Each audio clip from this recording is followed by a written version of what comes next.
Hello प्यारे बच्चों, आधार class के यूट्यूब चैनल पर एक बार फिर से आपका स्वागत है। आज हम बात कर रहे हैं C4 पाथवे, जिसको बोलते हैं हैच एंड स्लैग पाथवे। इसका एक नाम और भी होता है, इसको बोलते हैं बेटा C2 concentrating mechanism, carbon dioxide concentrating mechanism. पिछले लेक्चर में हम लोग ने जो बेटा C3 पाथवे के बारे में देखा था और वहाँ पे हमने आपको बताया था बेटा कीमो ऑस्मोटिक थ्योरी भी बताई थी। अब उससे आगे बढ़ते हैं बेटा, हम बात करते हैं C4 पाथवे। C4 पाथवे या C4 साइकिल की अगर हम बात करें तो इसका एक दूसरा नाम है हैच एंड स्लैग पाथवे, क्योंकि बेटा इन्होंने ही इस पाथवे को दिया था।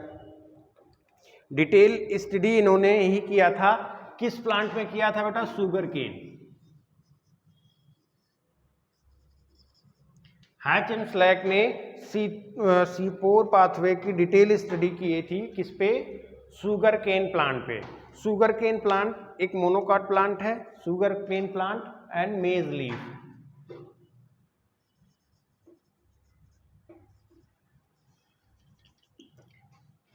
गन्ना और भुट्टा जो आप लोग खाते हैं, मेज की लीफ पे इस पाथवे को क्या किया था बेटा? डिटेल्ड स्टडी किया था उन्होंने। ठीक बेटा, बोला गया जो C4 प्लांट है इसमें मैक्सिमम जो आते हैं वो मोनोकोटिलिडान की फैमिली के ही प्लांट आते हैं। तो जितने भी मोनोकोटिलिडान हैं मैक्सिमम में क्या होता है बेटा? C4 साइकिल चलती है। एक्चुअली जो C4 प्लांट हैं, ये C4 प्लांट जो है ड्राई ट्रॉपिकल रीजन में पाए जाते हैं। कहाँ पाए जाते हैं? ड्राई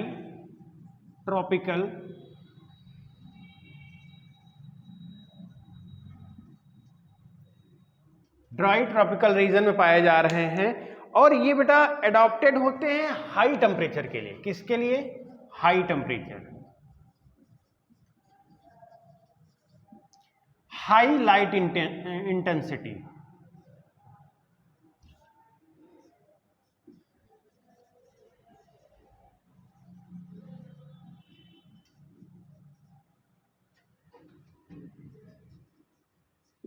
अगर हम C4 प्लांट की बात करें तो बोला गया मैकेनिज्म दिया था हैच एंड स्लैग ने, किसमें? शुगर केन और मेज प्लांट में। पहली बात हो गई। अगर हम इनके थोड़े बहुत कैरेक्टरिस्टिक की बात करें तो बोला गया ये जो C4 साइकिल है या C4 प्लांट होते हैं ये पाए जाते हैं ड्राई ट्रॉपिकल रीजन में। कहाँ पाए जाते हैं? ड्राई ट्रॉपिकल रीजन में पाए जाते हैं। ये एडॉप्टेड होते हैं हाई टेम्परेचर के लिए और हाई लाइट इंटेंसिटी के लिए एडॉप्टेड होते हैं। इतनी बात समझ में आई बेटा? अच्छा, एक चीज और याद रखना कि जो C4 प्लांट है इसमें फोटो रिस्पिरेशन नहीं होता है।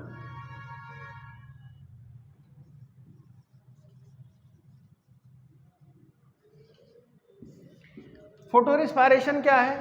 फोटो रिस्पायरेशन बेटा एक वेस्टफुल फिनोमिना है। जो हमने बात किया था रुबिस्को की, तो ribulose bisphosphate carboxylase oxygenase enzyme जो होता है, हमने बताया था ये ऑक्सीजन के साथ भी रिएक्शन करता है और कार्बन डाइऑक्साइड के साथ भी रिएक्शन करता है। तो होता क्या है कि जो C3 प्लांट में कार्बन ऑक्सीजन का कंसंट्रेशन बढ़ जाता है तो ये रुबिस्को जाके कहाँ ऑक्सीजन के साथ रिएक्शन करने लगती है और ऑक्सीजन के साथ रिएक्शन करने के बाद क्या होता है बेटा? ये वेस्ट वहाँ पे ATP का लॉस होने लगता है और सारी चीज़ें होती हैं जिससे अच्छा इस प्रोसेस के चलने से प्लांट को कोई लाभ नहीं होता है, इसीलिए बोलते हैं एक वेस्टफुल फिनोमिना है। तो ये जो होता है फोटो रिस्पायरेशन ये कहाँ पे हो रहा है? ये हो रहा है किसमें बेटा? C3 प्लांट में। ये चीज़ें C4 प्लांट में नहीं होती हैं। क्यों नहीं होती हैं? जब हम इसका मैकेनिज्म पढ़ाएंगे तो हम आपको बताएंगे कि जो फोटो रिस्पायरेशन का प्रोसेस है जो C4 प्लांट है उसमें क्यों नहीं होता। ठीक बेटा? अच्छा, आगे अगर हम बात करते हैं कुछ कैरेक्टरिस्टिक की, C4 प्लांट की कैरेक्टरिस्टिक की, तो बोला गया अगर हम C4 प्लांट की एनाटॉमी की बात करें, अगर उसके जो C4 प्लांट है उसके लीफ की एनाटॉमी की बात करें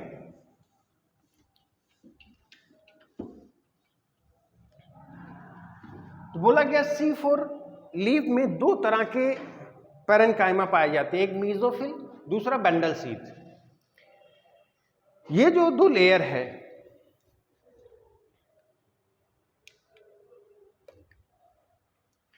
सबसे पहली बात बोला गया, अगर हम एनाटॉमी की बात करें,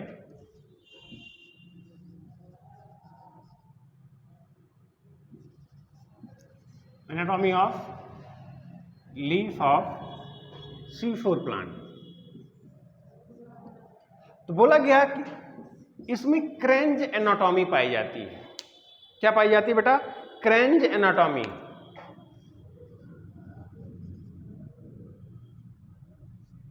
क्रेंज एनाटॉमी, क्रेंज एनाटॉमी क्या होती है?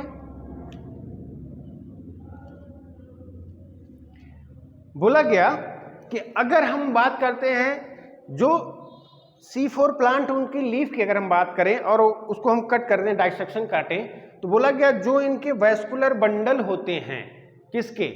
C4 प्लांट के, उस वैस्कुलर बंडल के अराउंड क्या होता है?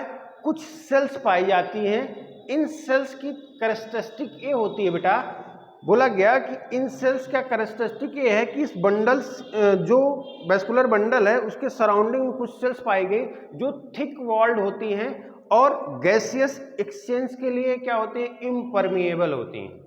इन सेल्स को नाम दिया गया बेटा क्या? Bundle sheath cell. क्या नाम दिया गया? Bundle sheath cell. और मीजोफिल सेल प्रेजेंट है। तो इसमें दो तरह की सेल्स प्रेजेंट है, एक बंडल शीथ सेल प्रेजेंट है और एक मीजोफिल सेल प्रेजेंट है। ठीक, इतनी बात समझ में आई? अब ध्यान से देखिएगा, इनके जो बंडल शीथ सेल हैं और जो मीजोफिल सेल हैं, इन दोनों में बेटा क्या होता है? इन दोनों में कुछ डिफरेंसेस पाए जाते हैं। बोला गया कि जो बंडल शीथ सेल है इसमें लार्ज क्लोरोप्लास्ट होते हैं। क्रेंज एनाटॉमी पाई गई, दो तरह की सेल्स, बंडल शीथ सेल और मीजोफिल सेल। बोला गया जो बंडल शीथ सेल होती हैं इसमें जो क्लोरोप्लास्ट होता है वो लार्ज क्लोरोप्लास्ट है।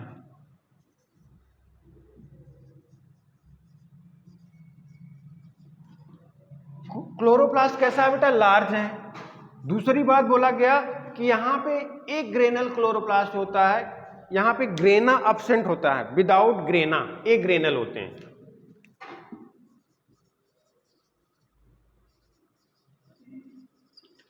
ग्रेना अब्सेंट एक ग्रेनल कंडीशन होती है।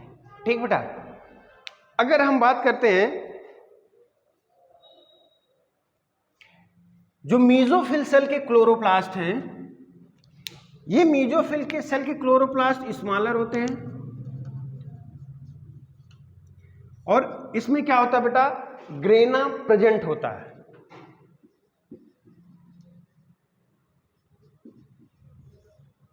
यहां पे ग्रेना क्या था? अब्सेंट था। और यहां पे ग्रेना क्या होता है मीजोफिल सेल में? यहां पे बेटा क्या होता है? ग्रेना जो था वो क्या है? प्रेजेंट है। अब इससे होगा क्या, आगे हम बताते हैं।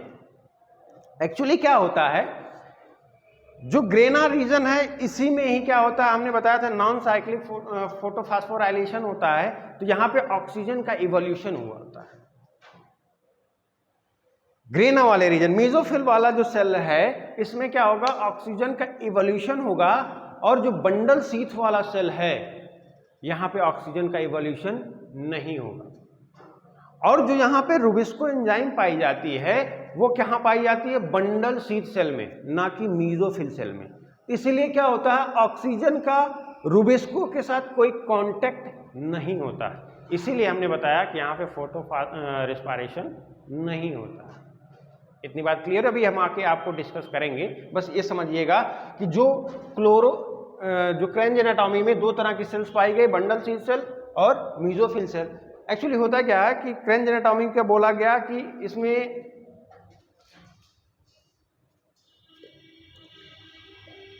क्रेंज एनाटॉमी को रीथ भी बोलते हैं।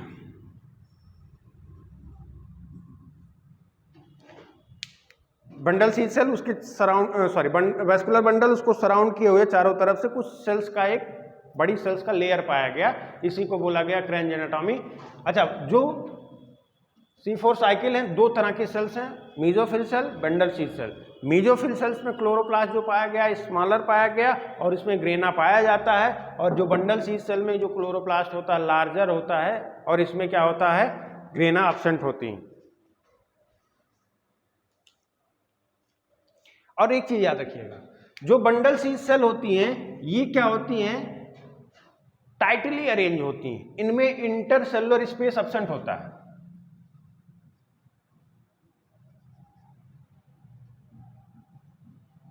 इंटरसेलुलर स्पेस एब्सेंट होता है। इतनी बात समझ में आई। और इनकी जो वॉल होती है वो कैसी होती है? Thick wall. अभी पहले बताया था, थिक वॉल होती है, इम्परमिएबल होती है। किसके लिए? गैसियस एक्सचेंज के लिए। यहां पे गैसियस एक्सचेंज नहीं होता है। इतनी बात समझ में आई। चलो बेटा, अगर हम बात करते हैं C4 प्लांट में और आगे की, तो बोला गया जो C4 प्लांट है इसमें जो प्राइमरी कार्बन डाइऑक्साइड एक्सेप्टर है वो कौन होता है बेटा? बता सकते हो? पेप्केज। कौन होता है बेटा? प्राइमरी कार्बन डाइऑक्साइड एक्सेप्टर कौन होता है बेटा? पेप्केज।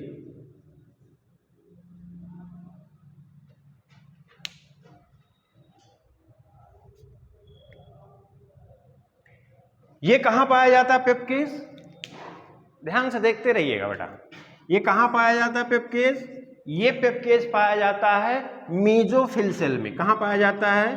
मीजोफिल सेल में। पेप्केज कहां पाया गया बेटा? मीजोफिल सेल में। प्राइमरी कार्बन डाइऑक्साइड एक्सेप्टर क्या हुआ? पेप्केज हुआ। ये पेप्केज कहां प्रेजेंट है? मीजोफिल सेल में। रुबिस्को कहां पाया जाता है? अब हमारे पास बात आई रुबिस्को। ये पाया जाता है बेटा बंडल सीड सेल में। कहां पाया जाता है? बंडल सीड सेल में।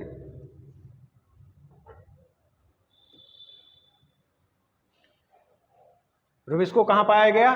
बंडल सीड सेल में। इतनी बातें क्लियर हो गई। अब हम मेन मैकेनिज्म देखते हैं होता क्या है। तो अगर हम बात करते हैं C4 साइकिल में, तो यहां पे जो क्लोरोप्लास्ट है वो कैसा है? डायमार्फिक क्लोरोप्लास्ट। दो तरह का हमने बताया ना, एक लार्ज वाला, एक स्मॉल वाला, स्मॉलर। तो मतलब क्या होगा? इसका क्लोरोप्लास्ट कैसा है? डायमार्फिक है, दो तरह का।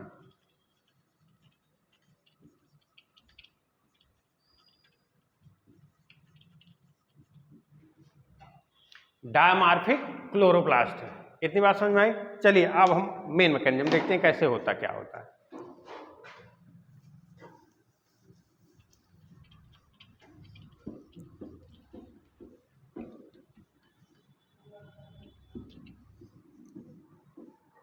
तो C4 प्लांट के बारे में हमने क्या क्या बताया, ध्यान से एक बार फिर से रिवाइज करके सुनिए, उसको लर्न करिए। बोला गया जो C4 प्लांट हैं ये एडॉप्टेड होते हैं ड्राई ट्रॉपिकल रीजन के लिए, जहां पे लाइट की इंटेंसिटी भी ज्यादा होती है और टेम्परेचर भी क्या होता है बेटा? ज्यादा होता है। टेम्परेचर कैसा होता है? ज्यादा होता है। इतनी बात समझ में आई। मोस्टली इसमें हाँ, लाइट इंटेंसिटी ज्यादा के लिए अडॉप्टेड हैं और हाई टेम्परेचर के लिए भी अडॉप्टेड होते हैं। इतनी बात समझ में आई। चलिए आगे बढ़ते हैं। फिर हमने बताया कि जो C4 साइकिल होती है इसमें क्रेंज एनाटॉमी पाई जाती है। क्रेंज एनाटॉमी जिसको बोलते हैं रीथ। अगर हम बात करते हैं क्रेंज एनाटॉमी में क्या होता है, तो बोला गया जो C4 प्लांट का वैस्कुलर बंडल है लीफ में, अगर हम कट डाइसेक्शन काटें तो हम देखते हैं कि जो उसका वैस्कुलर बंडल उसके अराउंड कुछ सेल्स पाई जाती है। इन्हीं सेल्स को बंडल सीड सेल दिया जाता है। इन सेल की कैरेक्टरिस्टिक की अगर हम बात करें तो बोला गया ये सेल थिक वॉल्ड होती हैं, टाइटली अरेंज होती हैं, इनमें इंटरसेलुलर स्पेस नहीं पाया जाता है। ये सेल क्या होती है बेटा? गैसियस एक्सचेंज के लिए इम्परमिएबल होती हैं। ठीक, इतनी बात समझ में आई। फिर अगर हम बात करते हैं कि जो C4 प्लांट है उसमें डायमार्फिक क्लोरोप्लास्ट पाया जाता है। एक मीजोफिल सेल में जो पाया जाता है वो अलग तरह का क्लोरोप्लास्ट, बंडल सीड सेल में जो पाया जाता है वो कैसा है? अलग तरह का क्लोरोप्लास्ट है। तो बोला गया जो बंडल सीड सेल में क्लोरोप्लास्ट पाया जाता है ये क्लोरोप्लास्ट कैसा होता है बेटा? ये क्लोरोप्लास्ट लार्ज होता है बट एग्रेनल क्लोरोप्लास्ट होता है। लेकिन अगर हम बात करते हैं मीजोफिल सेल की, यहाँ पे क्लोरोप्लास्ट स्मॉलर होते हैं, छोटे होते हैं साइज में, और कैसे होते हैं बेटा? ग्रेना प्रेजेंट होता है। कितनी बात समझ में आ गई। अब हम बात करते हैं बेटा डायग्रामेटिक रिप्रेजेंटेशन की।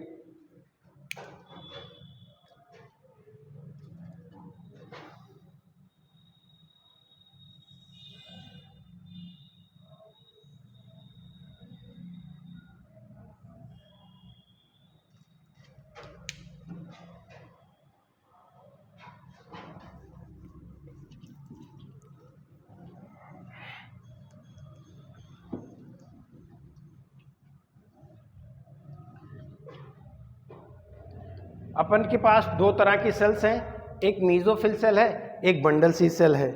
तो हम पहले बात करते हैं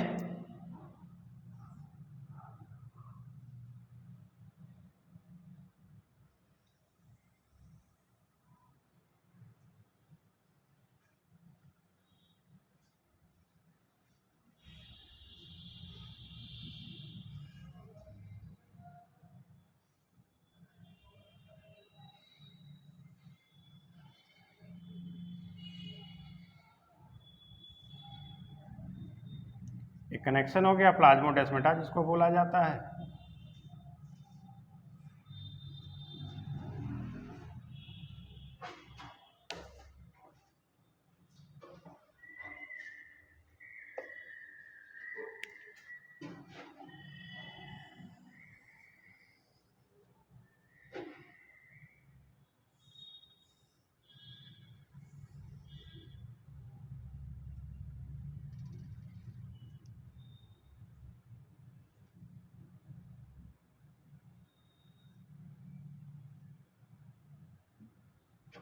ध्यान से देखिएगा बेटा, ये हो गया बेटा आपका मीजोफिल सेल, ये हो गया बेटा क्या, बंडल सीड सेल।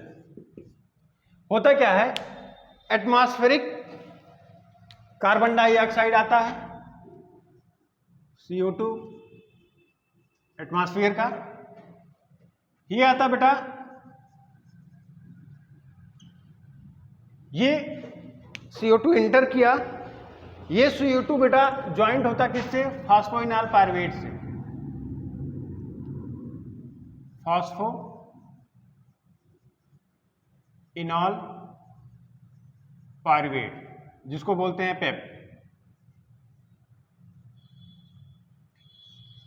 अब क्या होता है, ये जो कार्बन डाइऑक्साइड और ये फॉस्फोइनॉल पायरुवेट आपस में कंबाइंड हुए, कंबाइंड होने के बाद क्या होता है, ये फिक्सेशन का काम करेंगे।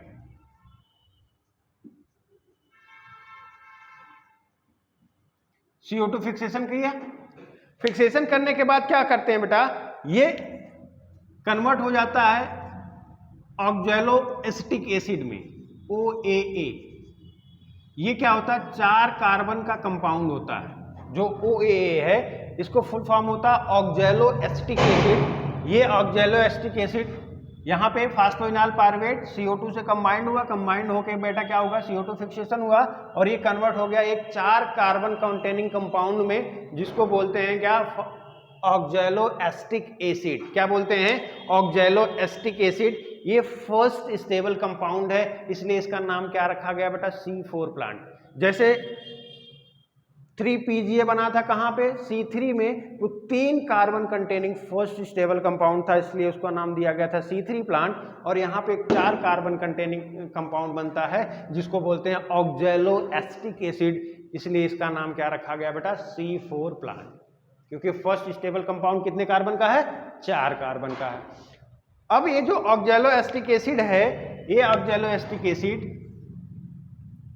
यहां पे रिडक्शन होगा, NADPH कन्वर्ट होगा NADP में, और ये बन जाएगा बेटा मैलिक एसिड, या इसी को बोलते हैं क्या, एस्पार्टिक एसिड। मैलिक एसिड या एस्पार्टिक एसिड में। अब ये मैलिक एसिड या एस्पार्टिक एसिड क्या होता है बेटा, ये ट्रांसपोर्ट होगा, ट्रांसपोर्ट होके कहां चला आएगा, इस बंडल सीड सेल में।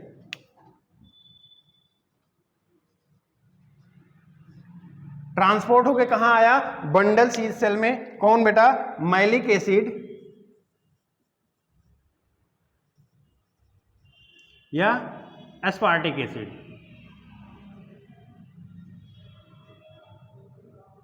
इतनी बात समझ में आई। अब मैलिक एसिड या स्पार्टिक एसिड ये पे यहां पे क्या होगा, इसका डीकार्बोक्सिलेशन होगा। क्या होगा? डीकार्बोक्सिलेशन।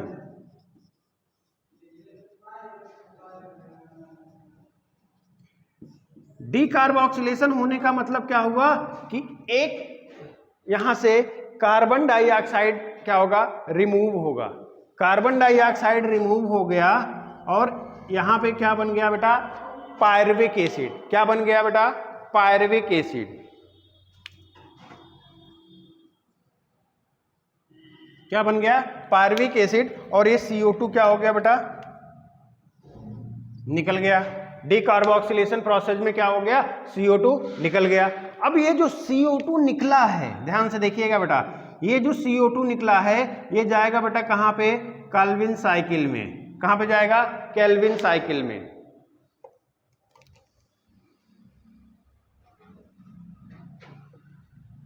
कहां से गया बेटा? Calvin cycle. अब केल्विन साइकिल में ध्यान से देखिएगा, केल्विन साइकिल में गया ये CO2, कौन एक्सेप्ट किया? रुबिस्को। रुबिस्को ने इसको एक्सेप्ट किया। किसको? इस CO2 को, जो बंडल शीथ में रिलीज हुआ। अब यहां पे देखियो, जो रुबिस्को एंजाइम पाई गई C4 प्लांट में कहां पाई गई? बंडल शीथ सेल में। और C3 में कहां पाई जाती है? मीजोफिल सेल में। इतनी बात ध्यान से आएगी। यहां केल्विन साइकिल चला और ये पायरुविक एसिड अब क्या होगा, ये पायरुविक एसिड बेटा ट्रांसपोर्ट होके चली जाएगी कहां पे बेटा?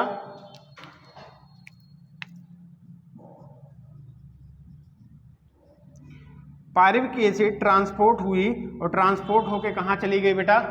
मीजोफिल सेल में। और यहां पे फॉर्मेशन किया बेटा पेप का। किसका फॉर्मेशन हुआ? पेप का। ठीक बेटा। उसके बाद क्या होगा बेटा, ये पेप रीजनरेट करेगा। रीजनरेशन करेगा किसका? फास्फोइनॉल पायरुवेट का। ठीक बेटा। इस प्रोसेस में 2 ATP का खर्चा होता है।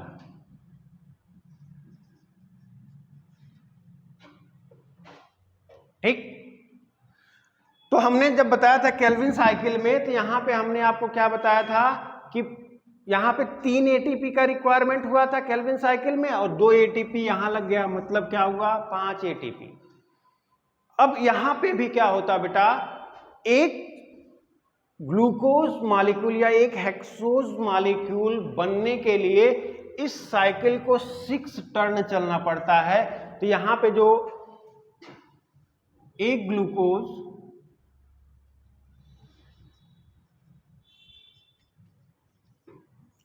वन ग्लूकोज मॉलिक्यूल के लिए हमको क्या चाहिए बेटा? 6 CO2 चाहिए, 12 NADPH2 चाहिए और बेटा क्या चाहिए? 30 ATP चाहिए होता है। एक ग्लूकोज मॉलिक्यूल के लिए हमें क्या क्या चाहिए बताइए? 12 NADPH2, 30 क्या होगा? ATP और 6 CO2। और ये साइकिल कितनी बार चलेगी बेटा? 6 बार चलेगी। एक बार में एक CO2 मॉलिक्यूल क्या होगा का फिक्सेशन होगा।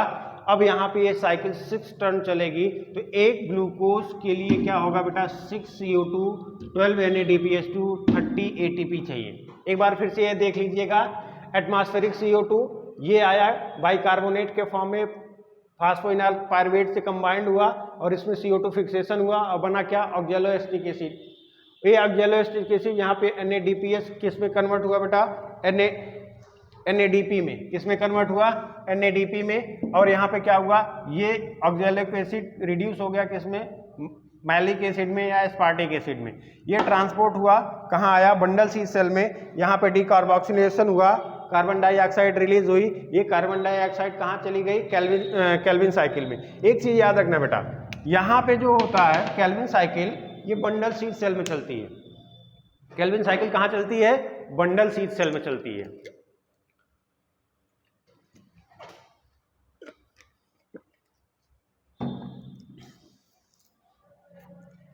अब एक चीज याद रखना बेटा, चाहे वो प्लांट C3 प्लांट हो चाहे वो C4 प्लांट हो, चाहे C3 प्लांट हो चाहे C4 प्लांट हो, दोनों प्लांट में जो कार्बन डाइऑक्साइड का फिक्सेशन होकर ग्लूकोज का फॉर्मेशन होता है उसके लिए एक ही साइकिल है, वो कौन सी है? Calvin cycle. तो चाहे C3 प्लांट हो चाहे C4 प्लांट हो, दोनों में केल्विन साइकिल चलती है। C3 प्लांट में मीजोफिल में चलती क्योंकि एक तरह की सेल है। C4 साइकिल में क्या होता है? C4 प्लांट में दो ये बंडल सीड सेल में चलती है क्योंकि यहाँ पे जो होता है Calvin cycle bundle sheath cell में चलता है। यहाँ पे दो तरह के सेल्स पाए गए हैं। ठीक बेटा, तो ये अब यहाँ पे फिर से क्या हुआ? पेप बना, इसका रिजनरेशन हो गया, 2 ATP यूज हो गई, फिर से बन गया पाइलोविनाइल फॉस्फेट, और ये इस तरह से प्रोसेस क्या होती है? चलती रहती है C4 साइकिल का। तो बेटा C4 साइकिल में इतना ही। और अब आपको इस साइकिल में कोई दिक्कत नहीं आनी चाहिए। इस साइकिल को बेटा आप एकदम कॉन्सेप्चुअली क्लियर कर लीजिए, यहां से कोई भी क्वेश्चन आपका गलत नहीं होना चाहिए। अगर कुछ नहीं समझ में आता है तो आप हमको कमेंट करिए, मैसेज करिए। हमें बेटा अच्छा लगता है कि अगर आपका कोई क्वेरी हो या कोई दिक्कत हो आप हमसे संपर्क करिए। ठीक बेटा, बाकी आप पढ़ते रहिए, एग्जाम अच्छे से दीजिए। ओके बेटा, लाइक और शेयर सब्सक्राइब